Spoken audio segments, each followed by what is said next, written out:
Hello everyone, I hope that you're all doing well. This is me Sayyid Shujatullah. Welcome to Iqra IAS Current Affairs channel. A very happy Christmas to all of you. I hope that आप सबका Christmas बहुत बेहतरीन गया होगा. So obviously गया तो होगा.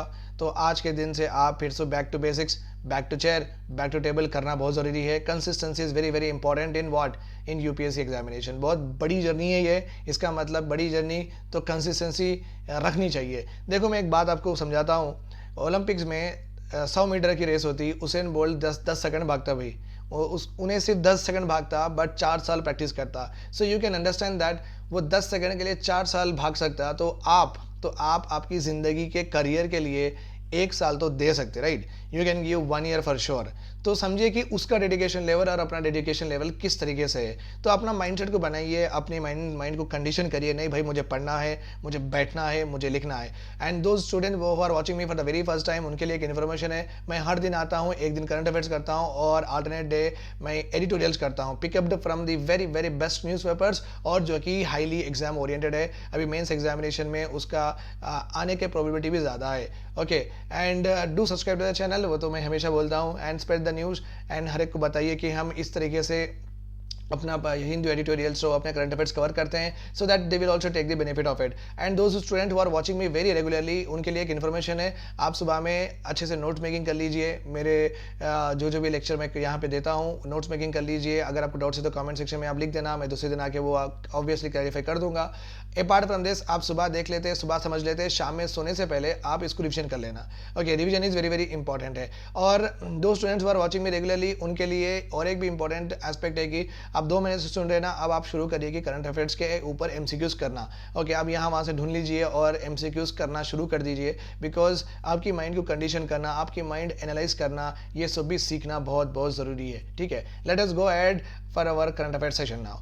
European union, eurozone, Europol, ये 3 इंपॉर्टेंट के words you will come across in the newspaper on end of. अभी देखो, यूरोपियन यूनियन में कितने कंट्रीज है?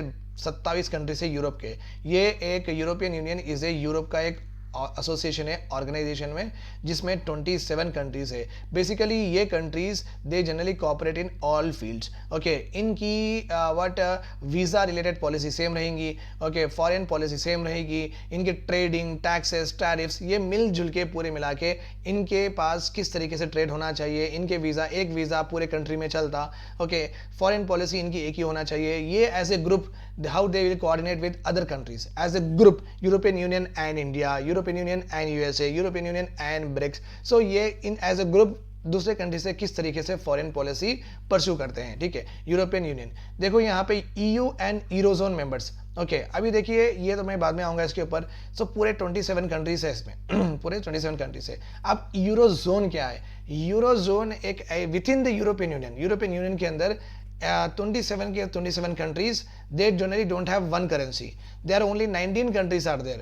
19 countries are there जो कि एक ही करेंसी अडॉप्ट करे हैं, जिसका नाम है euro. Okay, those countries that have adopted a common currency, all of them are considered as eurozone में आते वो. Okay, eurozone. Within the European Union, there are 19 countries that has adopted same currency. That's why they are called as eurozone. ठीक है, अभी यहाँ पे देखिए EU and eurozone members, जो डार्क कलर में है ना, ये EU के मेंबर भी है, ऑब्वियसली पूरे EU के मेंबर है. EU के ये पूरे EU मेंबर है, all of these are EU member. But यहाँ पे अपने को डिफ्रेंसिएशन क्या दिखाना है कि यूरोप में पूरे तो यूरोपियन यूनियन है, यूरोजोन में कौन आते हैं? और जर्मनी देखो, इनकी करेंसी, फ्रांस की करेंसी, बेल्जियम की करेंसी, स्पेन की करेंसी, इटाली की, ये पूरों की करेंसी सेम है. और that's why they come under eurozone and there also part of European union. तो यूरोपियन यूनियन एक अम्ब्रेला ऑर्गेनाइजेशन है. With in that the countries that has adopted common currency जो adopt करे हैं जो यूरो, वो पूरे कहलाते हैं यूरोजोन मेंबर्स. अभी एक नया टर्मिनोलॉजी आया, Europol means, always remember, pol means police, Interpol police, international police, like that. तो अभी रिसेंटली यहाँ पे अभी और एक चीज़ इंपॉर्टेंट बात याद रखो आप, यूरोपियन यूनियन और यूरोजोन में यूरोप के कंट्रीज ही होते हैं. यूरोप यूरोपियन यूनियन यूरोजोन में यूरोपियन कंट्रीज ही होते हैं, बट यूरोपोल में ओके नॉन यूरोपियन कंट्रीज को भी इंक्लूड किया गया है। यूरोपोल क्या है? ऑब्वियसली इंटरपोल जैसा है, यूरोपोल भी वैसी है जैसे कि अपनी पुलिस जैसी है, इंडियन पुलिस जैसी है, वैसी यूरोपियन पुलिस भी वैसी ही काम करती है। वो ड्रग ट्रैफिकिंग, आप यहाँ पे देखिए ड्रग ट्रैफिकिंग, इंटरनेशनल क्राइम्स को कंट्रोल करने का एक ऑर्गेनाइजेशन है। क्या? यूरोपोल। और इसकी कुछ लिमिट नहीं है। क्यों लिमिट नहीं है? इसमें आते रहते हैं जाते रहते हैं मेंबर्स। ओके, ऑब्वियसली एक बार आगे तो ऑब्वियसली नहीं जाते हैं, तो बढ़ते रहते हैं। इंपॉर्टेंट बात क्या है, इसकी लिमिट नहीं है, इसलिए बोल रहा हूँ। इसमें कितने कंट्रीज है आपको डाउट आएगा, राइट? ये सर यूरोपियन यूनियन में 27 बोले आप, यूरोजोन में 19 बोले, यूरोपोल में कितने हैं मेंबर्स? तो ये बोल नहीं सकते, बिकॉज देखो ये नॉन यूरोपियन कंट्रीज को भी इंक्लूड करती है। ओके, यूरोपोल में। Okay, like recently South Korea 10th country to join Europol, South Korea. तो इस तरीके से कभी साउथ कोरिया ज्वाइन हो जाएगा, फिर बाद में पाकिस्तान ज्वाइन हो जाएगा, फिर बाद में बांग्लादेश ज्वाइन हो जाएगा। तो इसका कुछ सेट नंबर नहीं है।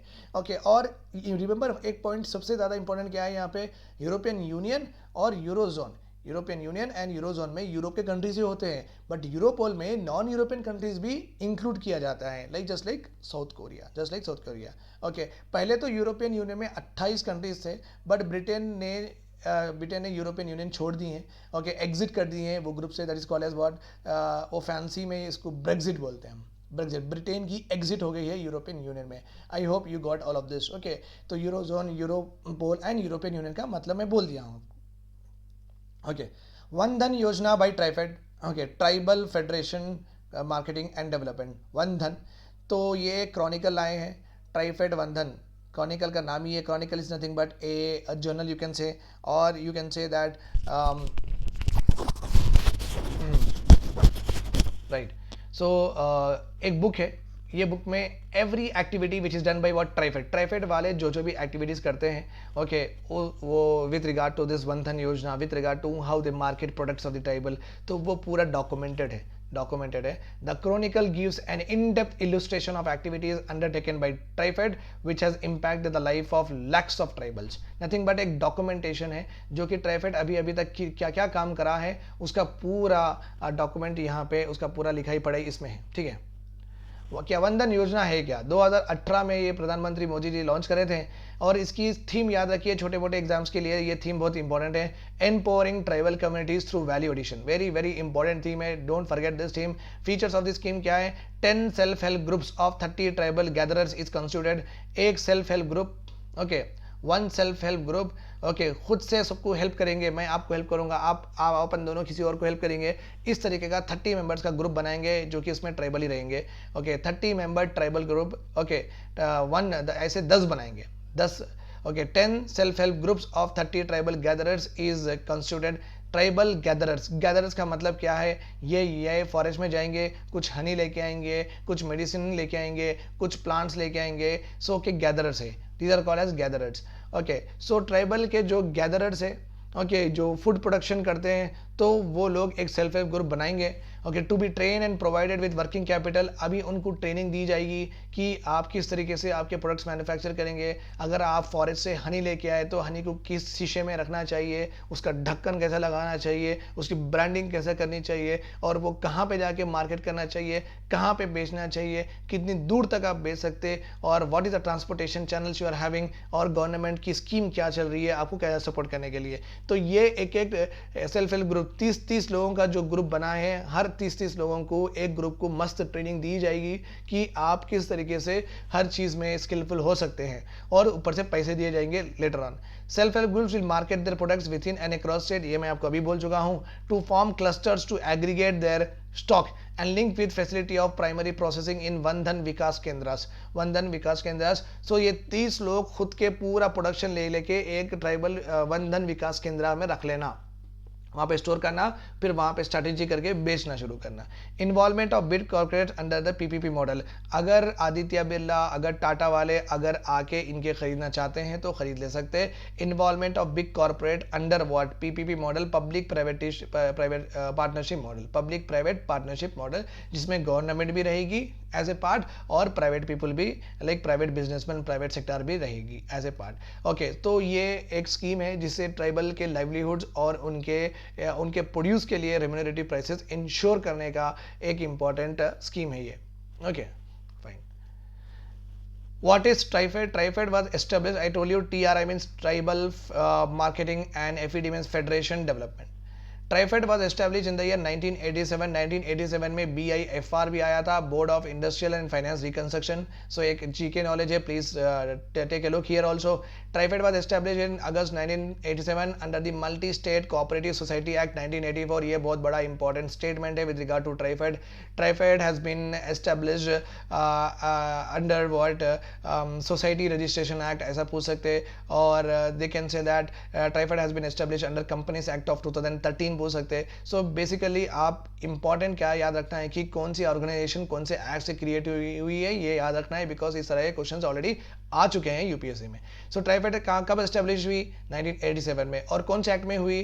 कोऑपरेटिव सोसाइटी एक्ट ऑफ 1984 में. और ये ऑर्गेनाइजेशन है क्या, इसका काम क्या है? It's a national level cooperative body. ये पूरे इंडिया में इसके एक्टिविटीज फैले हुए हैं और ये नेशनल लेवल पे काम करती है. मीन्स कोने कोने तक, इंडिया के कोने कोने, नूक एंड कॉर्नर तक इनके एक्टिविटीज चलते हैं. Okay, but they are under the administrative control of ministry of welfare of India. Ministry of welfare of India एक जमाने में मिनिस्ट्री ऑफ वेलफेयर थी, उसके अंडर ये काम करते थे. The basic mandate of bringing क्या था? मैंडेट का मतलब में इनका ऑब्जेक्टिव क्या है? मैंडेट का मतलब है इनका ऑब्जेक्टिव क्या है.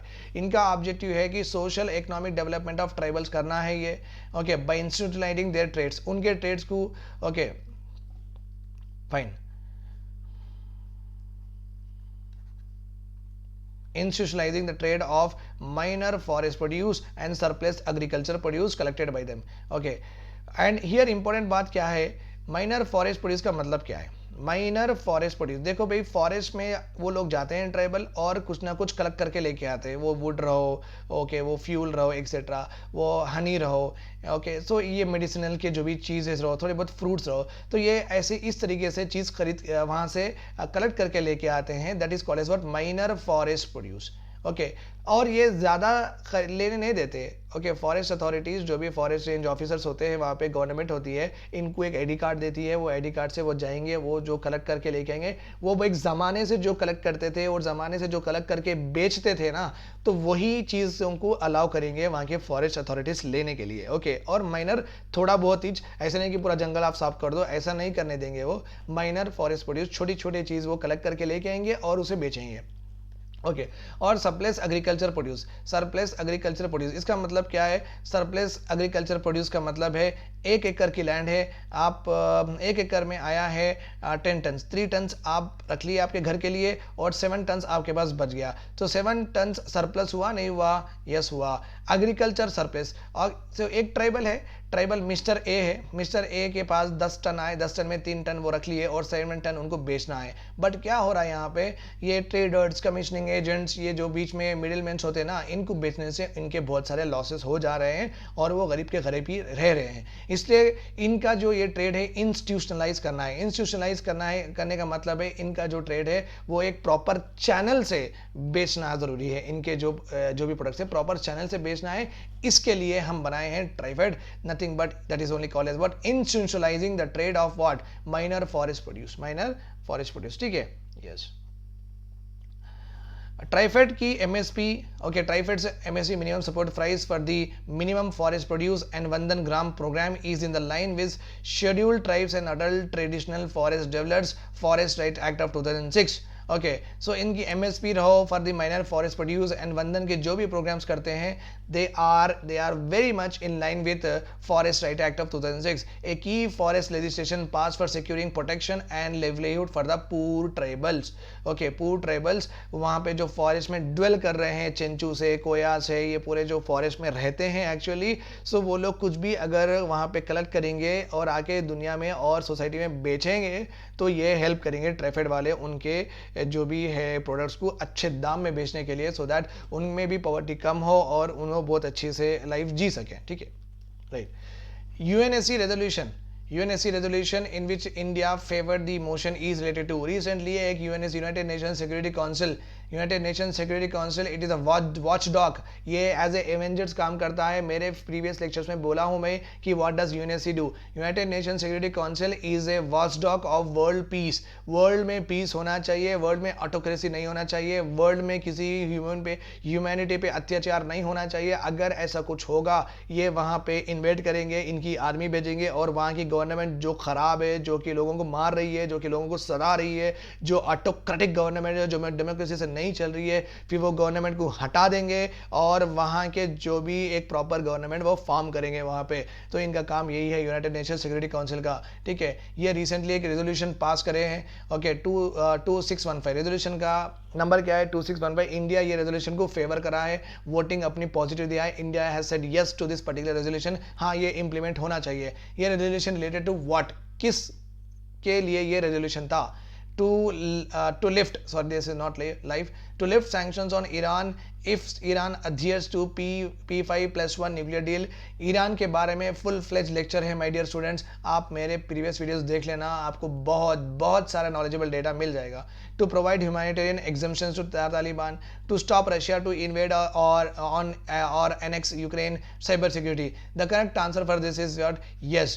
Okay, so India has voted for the humanitarian assistance. देखो भाई, तालिबान अफगानिस्तान में आने के वजह से बहुत सारे countries, okay, big countries, super powers, they stop what funding to Afghanistan को फंड करना बंद कर दिए हैं. सो इसलिए अफगानिस्तान में बहुत सारा क्राइसिस हो गया है, फूड क्राइसिस. वहाँ पे लोगों को खाने के लिए, पीने के लिए, पहनने के लिए बहुत प्रॉब्लम हो रही है. तो रिसेंटली एक रेजोल्यूशन लेके आए कि एटलीस्ट खाने पीने और ह्यूमैनिटरी जीने के लिए जो भी ज़रूरतें हैं वो ज़रूरतों के लिए हम एड करेंगे, हम उनको सहायता करेंगे, हम उनको हेल्प करेंगे. ठीक है, to provide humanitarian exemption to Taliban के लिए ह्यूमैनिटेरियन के एग्जम्पशन देने के. ठीक है भाई, आप ये एड ले लो और आपके लोगों को आप खाना पीना वो दे दो. ओके, सो एक्चुअली कुछ नहीं कर रहे थे अभी ये रेजोल्यूशन आने से. अभी तो अफगान के जो भी है लोगों को थोड़ा बहुत रिलीफ मिलेगा, बिकॉज पैसे आएंगे तालिबान के पास, फिर खरीदेंगे, फिर वो एग्रीकल्चर को ग्रो करेंगे, वहाँ से उनकी पॉपुलेशन को खाना पीने के लिए कुछ ना कुछ जरिया बन जाएगा. Okay, which scheme was launched by the government to promote higher education in Northeast region? Higher Northeast, Ishan Uday, Ishan Udan, Educate Higher. The answer for this is very easy, Ishan Uday. Remember this point. It's a scheme to promote higher education. PhD पढ़ो, PG पढ़ो, जितना पढ़ना है पढ़ते जाओ. Okay, for the North East region, scholarship scheme है my dear students. And जो भी North East region से मुझे सुन रहे हैं, प्लीज़ आपके भाई को, बहन को बोलिए कि ये स्कीम चल रही है, इसको अप्लाई करें और अपने हायर स्टडीज़ पढ़ें, US जाएँ, UK जाएँ, जहाँ जाना है वहाँ जाएँ, बट स्कीम का ये यूज़ करिए, don't just neglect it. Okay, fine. Vernacular innovation programme, very एक बेहतरीन प्रोग्राम है ये. ओके, देखो भाई, अभी तक इनोवेशन के बारे में, इनोवेशन कैसा करना, रिसर्च कैसा करना, etcetera everything is all in English में रहा. तो अब देखो इंडिया में लिटरेसी तो देखो 74% है. 74% तो हम तो लिटरेसी की बात करें, जिसको पढ़ना लिखना आता और बोलना आता. एक language, one language read write and speak, इसको हम लिटरेट बोलेंगे. अब देखो ये 74% है, 74.04 है 2011 के सेंसस से. इसका मतलब क्या है? सिर्फ पढ़ना लिखना और बोलना एक लैंग्वेज 74% है. मतलब क्या? जो ग्रेजुएट है वो तो 10% ही होंगे, जो पीएचडी वो तो 0.1% होंगे, ओके, जो इंटरमीडिएट है वो 20% होंगे. इसका मतलब ये नहीं है कि 74% लिटरेसी रेट इंडिया में है तो पूरे ग्रेजुएट है, ऐसा तो नहीं हो सकता. ठीक है, सो बहुत सारे अंडर ग्रेजुएट है, इंटरमीडिएट है, 10th क्लास है, ये भी सब भी है इसमें. तो अभी इनमें इनोवेशन प्रमोट करने के लिए, इनको चीज़ें सिखाने के लिए आपको इंग्लिश में कैसा आप बोलेंगे. ठीक है, इंग्लिश में बोले तो ये इंग्लिश की किताबें हैं पूरे, हर चीज़ इंग्लिश में रहेंगी तो ये कुछ समझ में नहीं आएगा. ठीक है, so it's very important that इनके खुद के लैंग्वेज में अगर इनोवेशन रिलेटेड एस्पेक्ट्स होते हैं तो वो खुद के लैंग्वेज में पढ़ेंगे, अच्छे से समझेंगे और वो अप्लाई करेंगे in their day to day life, in their production activities. यही है vernacular innovation programme. It was launch by Niti Aayog, okay, under Atal innovation mission. Atal innovation mission है. आपका होमवर्क नीचे कमेंट सेक्शन में लिख देना और ईयर के साथ लिखना, बिकॉज छोटे एग्जाम में ईयर भी पूछता है तो ईयर के साथ लिखना और ऑब्जेक्टिव भी लिखना और कब आया था लिखना, उसमें क्या प्रोग्राम चल रहे वो भी लिखना. कमेंट सेक्शन में लिखो, एक एक्सरसाइज है, अच्छी बात है कि आप लिखोगे तो ऑब्वियसली थोड़ा बहुत रिसर्च करोगे and you will be like continuously engage with me, interaction हो जाएगा आपका और मेरा. वर्नाकुलर टास्क फोर्स क्रिएट करी जाएगी. ये प्रोग्राम है वर्नाकुलर टास्क फोर्स का मतलब है 4-5 लोग. टास्क फोर्स का मतलब है 4-5 लोगों को एक टास्क दिया गया है, भाई आप ये कंप्लीट करके आओ task, that is only called as task force. ऐसा कुछ बड़ी वो बटालियन नहीं उतर रही है, आर्मी के पीपल नहीं आ रहे हैं, ऐसा कुछ होता नहीं है यहाँ पे। टास्क फोर्स का मतलब है 4-5 एक्सपर्ट लोग होते हैं, वो जो भी ऑब्जेक्टिव है वो उसके ऊपर काम करते हैं, वो ऑब्जेक्टिव खत्म करते हैं, बस task force dismantle. Okay, vernacular task force create की जाएगी which will be trend in each of the 22 schedule languages. जो अपने कॉन्स्टिट्यूशन में 22 शेड्यूल लैंग्वेजेस है ना, उसमें ये टास्क फोर्स को ट्रेन करेंगे। Each task force will comprise vernacular language teachers, subject experts, technical writers and the leadership of regional Atal incubation centres. Atal incubation centres एक ऐसे सेंटर्स है जहाँ पे आपको इनोवेशन रिलेटेड बहुत सारा इंफॉर्मेशन मिलेगा, आपको वो हेल्प करेंगे, ठीक है। और वो सेंटर से आपको बहुत सारी assistance with regard to schemes, with regard to the way of doing etcetera मिलेगी। That is called as Atal incubation centres.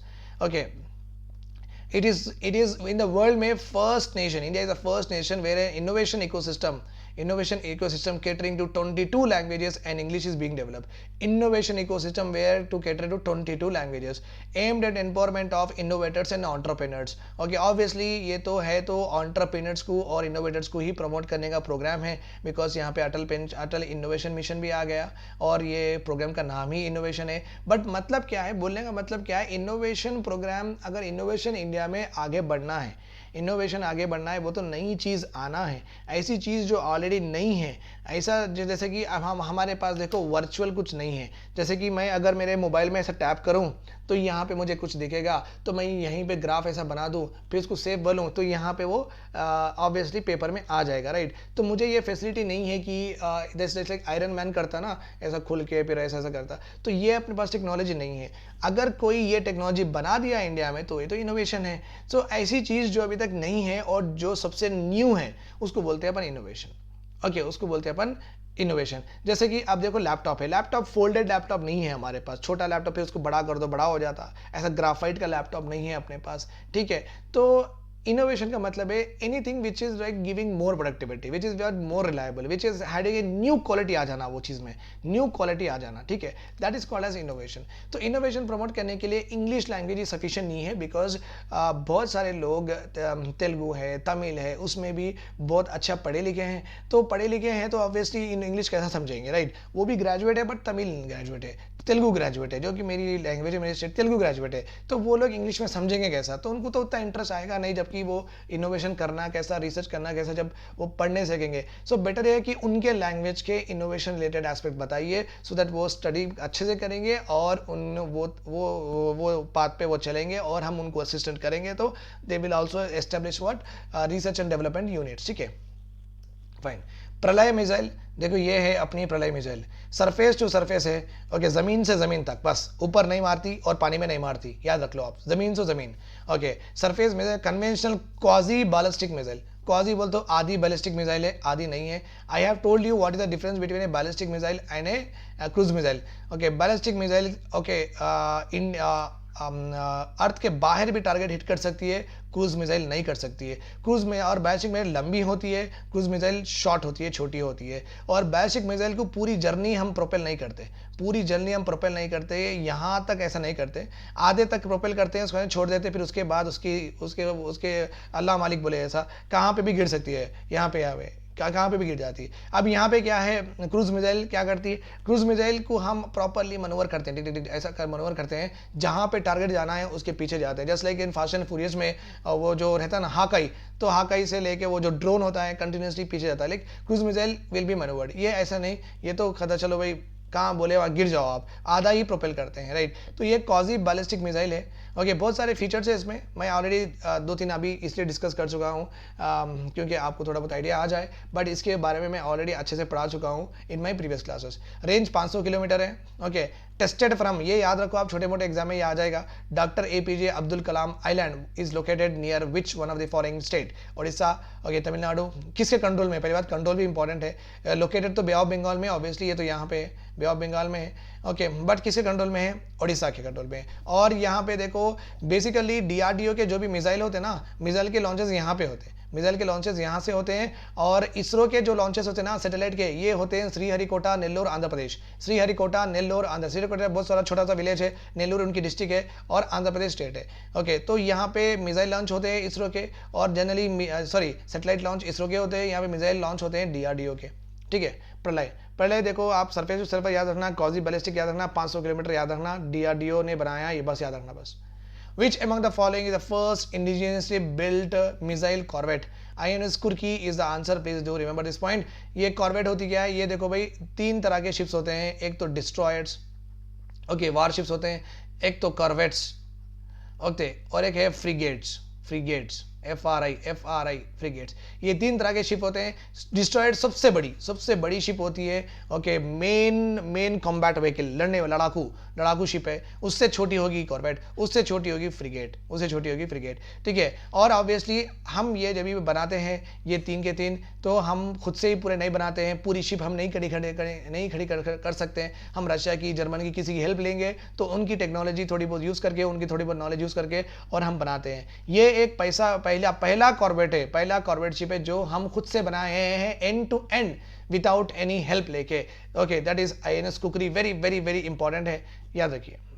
Okay, RBI tokenization अच्छे से टॉपिक है, ये बहुत इंटरेस्टिंग टॉपिक है। देखो भाई, आपके ATM कार्ड के ऊपर ये नंबर होता है, ओके, आपका नाम होता है, डेट, ईयर, और पीछे भी आपका CVV होता है। जब आप खरीदने जाते हैं, जब आप लाइफस्टाइल में जाते हैं, जब आप शोरूम में जाते हैं, मॉल में जाते हैं, आप कुछ खरीदते हैं, चलो लाइफस्टाइल में गए, आप कार्ड दिए, तो merchant means those who is selling, the one who is selling is called as merchant. ये आदमी के पास अपना पूरा नंबर, नीचे का सब आ जाता है। जब मोबाइल नंबर के सिवा आपके अपना हर डेटा है उसके पास, क्रेडिट कार्ड का, डेबिट कार्ड का, और वो स्टोर कर लेते हैं डेटा पूरा।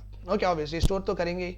ओके, तो ये अभी RBI ये बोल रही है कि क्यों देना इनको ये इन्फॉर्मेशन क्यों देना? नहीं, अभी क्या करो, ये जहां पे नंबर से ना एक यूनिक कोड दे दो, ये कोड के ऊपर क्या नंबर से सिर्फ बैंक्स को ही मालूम होना चाहिए, मर्चेंट को क्यों मालूम होना चाहिए? First of all, okay, lifestyle में जो बैठ के ले रहा है सेल से, उसको क्यों मालूम होना चाहिए? ठीक है, तो ये एक यूनिक कोड दे दो बस, दैट्स ऑल अबाउट इट। और उसके ऊपर क्या है, ये नंबर नहीं रखना, ये बैन करना है। सो RBI सितंबर 2021 से the RBI prohibited merchant from storing customer card details on their servers. मत रखो। Okay, a tokenize card system, तो मतलब क्या है? Tokenization refers to replacement of actual credit and debit card details with an alternative code called as token। alternative code आप रख लो, but 0001 000010 कुछ भी रख लो आप, चलता, बट आप ये ना दो। अब बैंक्स को ये बोल रही हैं कि RBI आप ना या नाम यहाँ पे नंबर रखो, और मर्चेंट्स को ये बोल रही है RBI की ना आप स्टोर करो। Okay, this process is called as tokenization. Every debit and credit card will be given what? A token number.